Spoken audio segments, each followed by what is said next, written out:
fait que elle commence à parler dans mon oreille. Il a dit, mais est-ce que Cécile, elle vient de notre famille même? Chef, faut la boire, faut la laisser. Elle dit, ok, Fred, elle dit, si tu l'appelles, tu l'appelais, elle n'a pas décroché, laisse-la. Faut plus l'appeler. Le jour, Cécile t'appelle là, faut pas décrocher.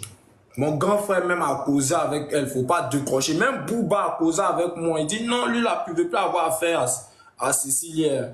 Non, ça, c'est la dernière fois avant que Jean, lui, s'est rallié à eux. Là. Avant que Jean, il s'est rallié à eux. Tout dernièrement. Donc, comme c'est gâté maintenant sur les réseaux sociaux, c'est gâté, on entend ici, on entend là-bas. Là. Il est revenu vers ma maman et il a appelé. Maintenant, quand il a appelé maman a décroché son causé. Je ne sais pas s'il a envoyé un jet. Dans combien de mois elle appelait, il décrochait jamais. Il dit il veut plus s'occuper, il veut plus avoir rien. Que sa maman dit, faut plus va s'occuper, plus va causer avec nous. Voilà, tranquille. Nous-mêmes, ça nous arrange. Parce que ce gars-là, et puis une chose encore, il nous a divisés. Et comme on était avec lui, là, il m'envoyait dans beaucoup de coins des médicaments. Ça, là, ils n'ont pas encore parlé de ça.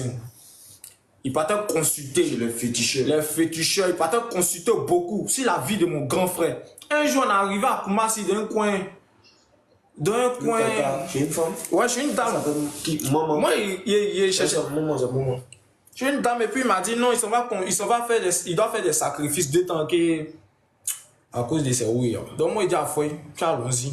Et puis ce jour, il devait prendre un jet avec lui.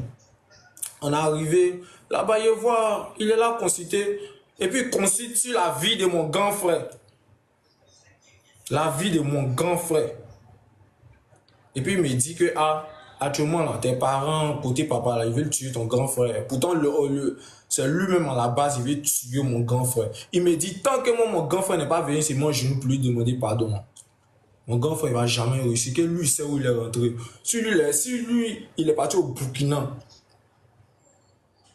Et puis, il est parti faire les trucs sur mon grand frère. Que mon grand frère soit encore, c'est que lui-même, il va se tuer. Tu es mort. On peut être obsédé par je mens là. La nuit, il n'y a qu'à partir dormir, il ne faut pas me réveiller. Il ne faut plus jamais me réveiller. Et puis, Cécile même sait que c'est ce qu'elle m'a dit. Elle me sait très bien même. On peut être obsédé de l'homme. Moi, je ne comprenais pas même. Je ne comprenais pas parce que, je ne sais pas, tu as vu quoi sur mon grand frère de bon, je ne comprenais pas. Tiens, je ne comprenais rien même. La partie où il dit qui a présenté Cécilia à la famille de Jay là. Quand lui il était Jay là, à quel moment il est arrivé dans votre... Vous avez débarqué, vous tous quoi dans sa vie? J'entends pas bien. Il dit qui a présenté le monsieur là dans votre famille à part Jay? Est-ce que c'est Jay qui vous l'a ramené ou c'est lui qui est parti vous trouver? Bon, je ne sais pas si c'est Bouba ou bien les enfants qui sont partis l'envoyer chez la grande famille. Hein. Et Jay, on ne causait pas trop avec la famille à cause des problèmes de la famille. On ne causait pas trop. Tu n'as pas compris la question. Comment toi tu as connu Cécile? Comment tu es arrivé dans sa vie? Bon, c'est à cause de mon grand frère.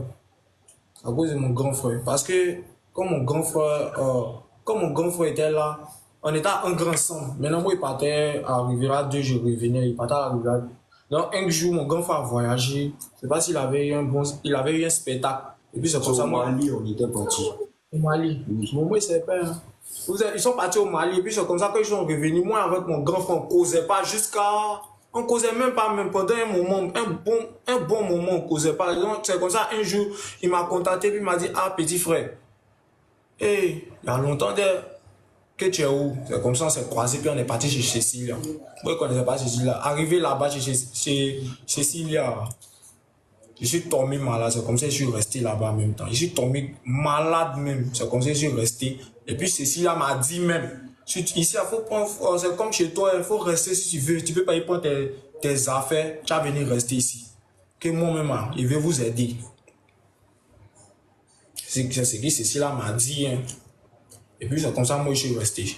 Donc, si on veut dire, c'est à cause de mon grand frère qui a connu Cécilia. Ok, mais Jay, toi, tu peux mieux nous expliquer, non? Parce que tu ne voulais pas que ce monsieur approche ta famille. Donc, comment est-il qu'il il est rentré en tas comme ça dans ta famille. Qu'est-ce qui s'est passé? Parce que tout à l'heure, quand je causais à ton petit frère, je ne sais pas ce qu'il racontait là. Donc, comment le gars, il a réussi à atteindre ta famille comme ça? Bon, moi je savais pas d'abord que il avait ce genre d'idée là dans sa tête. Toujours quand lui parle là, en fait, il sait jouer avec le mental, le mindset des gens. Toujours quand il parle, il s'adresse aux gens que moi, il veut t'aider, il met l'argent devant. Donc moi, il savait pas.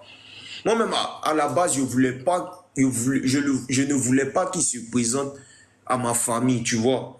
Parce que pour moi, déjà, vu qu'il m'a fait des propositions indécentes, tout ça, pour moi, c'est une honte de le présenter à ma famille. Et il me disait que tôt ou tard, la famille allait savoir. Tu comprends, non? Voilà. La première fois que lui et nous, on s'est connus, on est parti dans une boîte de nuit. Bon, c'était même pas une boîte de nuit, c'est un maquis. Au Maroc, là-bas, là, il y a Carrefour Antenne. Là. Il y a un carrefour, quand tu vas tout droit, quand il y a les maquis qui sont alignés comme ça, c'est là-bas. On était en train de danser quand on a fini. Et puis il s'est approché. Il a dit que lui, il veut causer avec nous. Et puis moi, je l'ai écouté. Il y avait un danseur là qui s'appelle Sandy qui était là. Et puis il a commencé à dire, ouais, vraiment, vous êtes talentueux, je vous apprécie, nanani, nanana, que vous êtes vraiment fort. En tout cas, Dieu la machine, tu as fait un son, pas ça, ça m'a trop touché, tu es talentueux. Après le son là, on t'a plus vu, tu es passé où ça? Je me suis dit, ah, ça va pas, hein, à l'heure, tu vois comment on sort, on se demain, on se cherche, non? Et puis il dit, d'accord, que là, et si je veux vous aider, comment on va faire? C'est là, il a dit, bon, je veux votre numéro. En ce moment, moi, j'avais pas de téléphone. Donc, je lui ai dit de prendre le numéro de mon danseur là, Sandé. C'est parce qu'en ce temps-là, c'est lui qui était mon manager. Du coup, il a pris le numéro de Sandé. Et puis, ils ont commencé à causer là-bas. Tu vois, non? Voilà.